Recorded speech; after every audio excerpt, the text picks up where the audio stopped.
Start. मैं MA. मोहित, state secretary Telangana NSUI। जो हम 4 साल से जो मेहनत कर रहे थे, Telangana state public service commission की जो नोटिफिकेशन देना चाहिए थे 2014 से लेकर 2022 तक, ये नोटिफिकेशन क्यों नहीं आ रहे बल्कि हम 3 से 4 साल से मेहनत करें।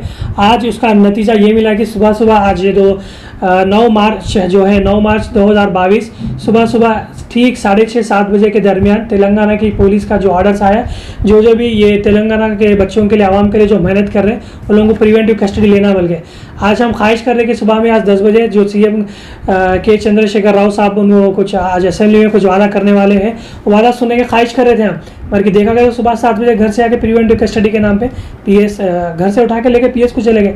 आज हम ख्वाहिश कर रहे हैं कि बच्चों के जो तेलंगाना के आवाम है कुछ उसका बेनिफिट या बेनिफिशियरी या फ्रूट्स कुछ मिलेगा बोल के समझे। देखा तो कुछ क्या मिला, कुछ नहीं। सीधा आके PS में जाके बिठा दिए, सारा दिन पूरा PS में चलेगा। तो इसके बारे में कौन सवाल करेंगे? हम जब मेहनत कर रहे तेलंगाना के आवाम के लिए, तेलंगाना के आवाम के लिए क्यों मदद करी कांग्रेस पार्टी? तेलंगाना बनाई सको ने, तेलंगाना की आवाम जो ख्वाहिश कर रही थी कांग्रेस पार्टी देना चाहिए, कांग्रेस पार्टी देना चाहिए, कांग्रेस पार्टी तेलंगाना को बनाई। तेलंगाना बनाने के बावजूद भी KCR साहब क्या कर रहे? जॉब्स दे दिए बोल रहे, जॉब्स दे दिए बोल रहे। देखा तो जॉब्स दिए नहीं कुछ। ये प्रेस कॉन्फ्रेंस रखने की वजह यह है कि आज हमारे जो वज़ीर आला के चंद्रशेखर राव साहब आज तेलंगाना असेंबली में जॉब्स के लिए नोटिफिकेशंस के बारे में जो झूठे बातें किए थे उसके बारे में थोड़े अल्फाज में आपके सामने रखना चाह रहा था। With government documents, the government which has given the documents, based on the documents only I am speaking. वो डॉक्यूमेंट्स के तहत मैं बात करूँगा। यहाँ पे कुछ झूठ या सच कुछ ऐसा छुपाना नहीं है, जो हकीकत है वही बात रखना है, सच बात करना है। क्यों बोलो तो ये जो बात रखने का है, आने वाली जो जनरेशन है उन लोगों को बेनिफिट होना है, उसके लिए ऐसे मैं बात करना चाह रहे कि ये रखना है कि 2-3-4 साल से जो हमारी कांग्रेस पार्टी और हमारे NSUI जो national students union of India जो हमारा ऑर्गेनाइजेशन है, 4 साल से जो मेहनत करे स्टूडेंट्स के लिए, यूथ के लिए, वो पॉइंट्स बात करना चाह रहा हूँ मैं कि ये पॉइंट्स है कि राइट टू इन्फॉर्मेशन एक्ट के लिए क्यों बोलता सच बात करना है तो इन्फॉर्मेशन, ऑथेंटिक इन्फॉर्मेशन चाहिए। वो भी कौन दे सकते हैं ऑथेंटिक इन्फॉर्मेशन? कोई पॉलिटिकल पार्टी या कोई आयरा गैरा नहीं दे सकता, सिर्फ गवर्नमेंट ऑफ तेलंगाना दे सकती। और जो गवर्नमेंट जॉब्स कौन कंडक्ट करते हैं? Telangana state public service commission. कौन है? TSPSC। उन लोगों के दिए उस नंबरिंग के साथ बोल रहा हूँ मैं। Right to information act file करा था कि how many notifications have been release by TSPSC 2014 to 2019। First question है। Second question, number of recruitments as per about notifications by TSPSC from 2014 to 2019। How many recruitments have been made based on category general, backward class, SC ST BC TSPSC। ठीक है ना? ये TSPSC इसलिए बोल रहे कि TSPSC सिर्फ government jobs they सकते हैं, ऐसा वैसा जॉब्स ही नहीं थे। इसके अंदर जो क्लॉजेस रहते, रूल ऑफ रिजर्वेशन, उसके हिसाब से नोटिफिकेशन देना रहता। आप जॉब्स दे दिए बोल के आज वादे करें कब? तेलंगाना असेंबली आज सुबह। आज तेलंगाना असेंबली में जो बजट सेशन चला था 2022 to 2023 बतारीख 9 मार्च 2022, तेलंगाना के CM साहब क्या बोले थे? रियासत तेलंगाना जब बना था 2014 से लेकर 2022 तक 1,30,000 या 1,32,000 जो नोटिफिकेशंस दे दिए बोल के बोल रहे बच्चों को नौकरियां दे दिए। सरासर झूठे वो। आवाम अभी भी होशियार, अब तो भी होशियार होना चाहिए कि बोलते हो तेलंगाना की CM जो है ना, इतने झूठे वादे करते रहे, इतने झूठे बातें बोल दे रहे, ये दे देता हूँ, वो दे देता हूँ, दे देते बोल रहे। 2014 से लेके अब तक 6 से 7 बार उन्होंने नोटिफिकेशन दे रहा हूँ बोल के बोले। अगर 2014 से लेके अब तक हम नोटिफिकेशन के बारे में आज अगर हम सोचेंगे तो 50,000 एक बार दिए, 50,000 एक बार दिए, 50 बोले तो 4,25,000 जॉब्स दे दिए, ऐसा बात हो रही। बल्कि अपने पास हाई अवेलेबल कितने जॉब्स? 1,90,000 जॉब्स है। 1,90,000 में से सिर्फ 20,000 या 22,000 जॉब्स दिए। कब? 2014 से लेकर 2018 तक ही। वो भी किस लिए दिए? सिर्फ तेलंगाना स्टेट पुलिस को दिए। तेलंगाना स्टेट पुलिस को क्यों दिए? कल के दिन कुछ हुआ तो KCR साहब बचाने कौन आते? आवाम नहीं आती, ना कोई बाहर वाला नहीं आता, सिर्फ पुलिस बचा सकती। इसीलिए सिर्फ उन्होंने एक ही डिपार्टमेंट को नोटिफिकेशन दिए कि पुलिस के डिपार्टमेंट को वो लोग रिक्रूटमेंट करें, बाकी के डिपार्टमेंट को वो लोग इग्नोर कर दिए। इसलिए इग्नोर करें इग्नोर करने की वजह है कि बच्चों को जॉब्स दिए तो बच्चे होशियार हो जाते हैं, जो मैं गलतियां कर रहा हूँ गलतियां पहचान के फिर मेरे को कुर्सी से नीचे उतार दे, सुनहरा तेलंगाना के ख्वाबा बताते। ये हमारा सुनहरा तेलंगाना नहीं है ये। अगर सुनहरा तेलंगाना बनना चाह रहे थे 2014 से उन्होंने जो मेहनत करना चाह रहे थे वो मेहनत आज आपको रिजल्ट आता था, रिजल्ट नहीं आया। जो तेलंगाना सेक्रेटरी है, जो कोविड के टाइम पे जो पैंडेमिक इतना स्ट्रिक्ट, इतना पैंडेमिक मूवमेंट में भी सेक्रेटरी को गिराने का असल सिचुएशन नहीं था, उसको चाहे तो सेक्रेटेरिएट को उसको कोविड पैंडेमिक या अच्छा ज़बरदस्त हॉस्पिटल, आलिशान हॉस्पिटल में ट्रीटमेंट जैसा करा थे ना, सेम सेक्रेट में वही ट्रीटमेंट दे सकते थे, नहीं करे, उसको डेमोलिश करे। इसलिए 1500 या 1800 करोड़ में नया सेक्रेटरीट बनाऊंगा बोल के बोले, मगर कि आज की तारीख में क्या है वो 1800 करोड़ नहीं, अब 25,000 करोड़ तक लेके चले गए। वो 25,000 करोड़ किसके जेब में जा रहा, यह आवाम सोचना चाहिए।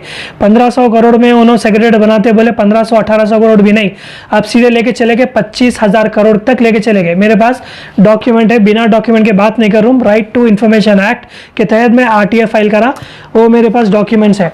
और ये कॉन्फ्रेंस कंडक्ट करने का ये कंडक्ट करने का वजह ये है कि टोटल जॉब्स है ना 39,952 है।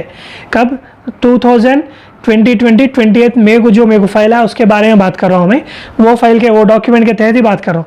पर इन्होंने कितना फिलअप करे 29,901 यहाँ पे आप लोग देख सकते हैं, सिर्फ इतने जॉब्स फिल करें। मगर कि असेंबली में जो असेंबली ऐसा सेक्शन है पब्लिक के जो डेवलपमेंट के लिए है, जो बजट रहता वहाँ से शुरुआत होती। उन्होंने वहाँ के डिस्कशन में, उन्होंने वहाँ के बेंच में बैठ के बीइंग स्पीकर साहब के सामने इतने झूठे वादे कर दे रहे, तो पब्लिक को सोचना चाहिए। क्यों बोलता आगे चल के बच्चों को आगे लेके चलना है तो आवाम सोचना पड़ेगा, कोई लीडर या कोई कायदा के बचाने वाला नहीं है। हमारी आवाम के लिए अच्छा सोचना है, कल के दिन बच्चों को आगे लेके चले आना है तो आवाम सोचना चाहिए, आवाम सोचना चाहिए और आवाम खुद डिसीजन लेना चाहिए। रही बात ये, तो आप लोग सोचिए 1,30,000 जॉब्स कुछ नहीं दिए, 1,32,000 जॉब्स कुछ नहीं दिए। हमारे ट्विटर मिनिस्टर साहब बोलते हैं, जो हमारे वजीर आला के चंद्रशेखर राव के फर्जन है KT रामाराव साहब, उन्होंने बोलते हैं हम लोग 1,40,000 जॉब्स दे दिए ना, हम 1,32,000 जॉब्स दे देना, और क्या जॉब देना बोल के बोलते। भाई आप दिए कितने, 29,000 दिए, आप चले आ रहे डायरेक्ट 1,32,000 के बाद। कई को से झूठे वादे कर रहे आप लोग, दिए नहीं दिए तो नहीं दिए बोलो, आगे चल के देंगे बोल के बोलो, मगर कि आवाम को गुमराह मत करिए आप लोग, ठीक है। अभी भी मौका है तेलंगाना आवाम, जो CM KCR से जो झूठे वादे करे तेलंगाना असेंबली में, उसके पर गौर और फिक्र करना है कि कितने जॉब्स दिए कितने जॉब्स नहीं दिए, उसके हिसाब से हमें आगे चलना है कि आगे जो जनरेशन है लेके जाना है, तो उसके ऊपर कॉन्संट्रेट करना पड़ेगा।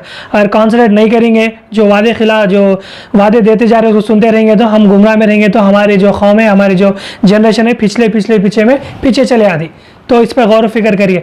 और एक दूसरी बात रही, अगर तेलंगाना के आवाम में जो बच्चे हैं, जो स्टूडेंट्स हैं, उनके हाथ मजबूत करना है, उनको आगे लेके चलाना है, उनका फ्यूचर आगे लेके जाना है, तो तेलंगाना की जो सरकार है ये करना चाहिए कि जो किया कार्स दिए थे 32 डिस्ट्रिक्ट्स में हर कलेक्टर को, हर ब्यूरोक्रेट्स को किया कार देने की जरूरत ही नहीं है। जो कार्स है वो इस्तेमाल कर सकते थे, करोड़ों के कारण दिए। अगर वही करोड़ों पैसों से हर एक डिस्ट्रिक्ट में ग्रुप्स के लिए जो कोचिंग इंस्टीट्यूट्स रहता था, वो ग्रुप्स के लिए जो कोचिंग इंस्टीट्यूट रहते, अगर वो कायम करते तो बच्चे उसमें फ्री में एजुकेशन हासिल कर सकते थे। हासिल करके उन लोगों का मुस्तकबिल ऐसा जाता था कि तेलंगाना से दिल्ली के सरकार के गोदी में जाके बैठते थे। अगर वही करना था तो तेलंगाना की सरकार वो सोचती थी। उन लोगों का मकसद ये कि तेलंगाना के बच्चों को, तेलंगाना के यूथ को स्ट्रांग नहीं करना है, उनके हाथ मजबूत नहीं करना है। इसीलिए नोटिफिकेशन ये जो 7 साल गुजरे, 7 साल में इसीलिए एक नोटिफिकेशन भी नहीं दिए, सिर्फ पुलिस डिपार्टमेंट का नोटिफिकेशन ही दिए।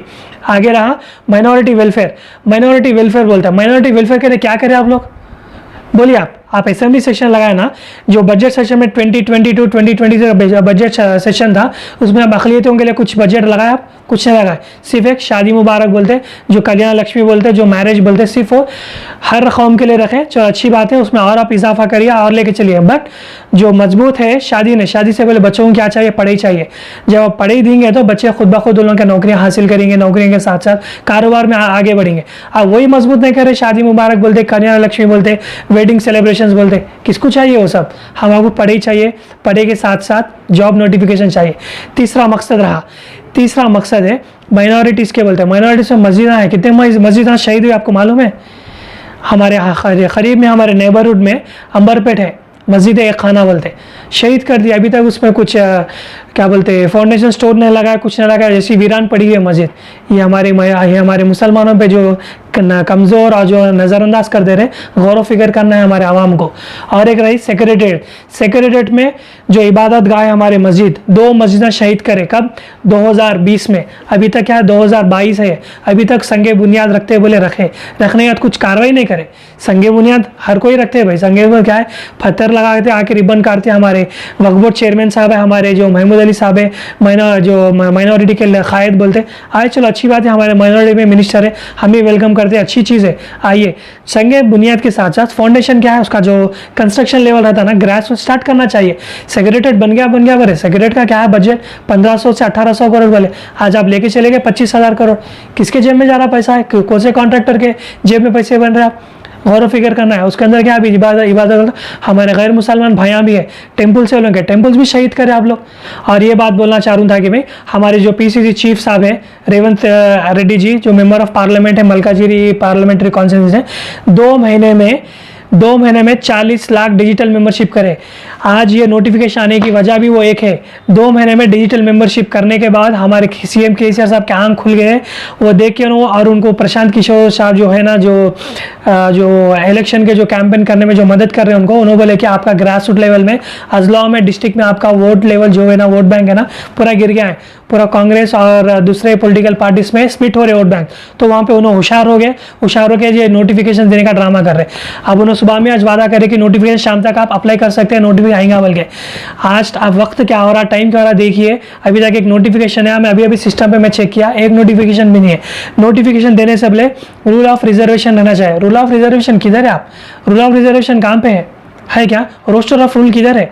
बिना रोस्टर ऑफ रूल के आप नोटिफिकेशन दे दिए बोलते, ठीक है आप नोटिफिकेशन दिए बोलते, नोटिफिकेशन दे रहे बोले, नोटिफिकेशन कौन से डिपार्टमेंट में दे रहे आप? कौन से डिपार्टमेंट में है नोटिफिकेशन? कितने वैकेंसीज है? कौन सा डिपार्टमेंट कौन से हफ्ते में आएगा? कुछ दिए नहीं आप, नोटिफिकेशन आ गया बोले। 2014 में वादा करे, 2017 में दुब्बागा असेंबली कॉन्स्टिट्यूंसी के बाई इलेक्शन में आप वादा करें, हुजूरनगर में वादा करें आप, परसों ग्रेजुएट MLC के इलेक्शन के वक्त में आप वादा करेंगे 50,000 में ये नोटिफिकेशन दे रूँ मिल के, फिर उसके बाद में हाल में GHMC के इलेक्शन में बोले कुछ नहीं करे। आप आवाम को बेवकूफ़ बना रहे, आप आवाम को बेवकूफ़ मत बनाइए। अगर आवाम आगे चल के सोचने लगी तो आप तेलंगाना स्टेट के बाहर नहीं, इंडिया के बाहर रहेंगे। आप तेलंगाना की आवाम होशियार हो गए तो हम आपको अभी भी जगा रहे कि आप अभी भी आपको वक्त है सुधरने का, सुधर जाइए। तेलंगाना की आवाम के लिए जो डेवलपमेंट करना चाहिए करिए। अगर आप नहीं करने की सूरत में हम आपको तेलंगाना के स्टेट के बाहर नहीं, इंडिया के बाहर करेंगे। ठीक है, शुक्रिया। जर्मन 10 हॉस्पिटल, ऑर्थोपेडिक से मुताल्लिक हर मरीज यहाँ शिफायाब। इनाम याफ्ता doctor Mir Jawad Jar Khan, senior orthopaedic surgeon, advanced operation theatre, ICU, digital x ray, laboratory, physiotherapy, pharmacy, sharing और प्राइवेट रूम्स, लेडी डॉक्टर्स और डॉक्टर अर्जुमन सुल्ताना गायनेकोलॉजिस्ट की खिदमात हासिल। वाजिबी फीस और मुकम्मल सहूलियात से हजारों मुतमईन। एम्बुलेंस से आरास्ता German 10 orthopaedic hospital, pillar number 150, Attapur.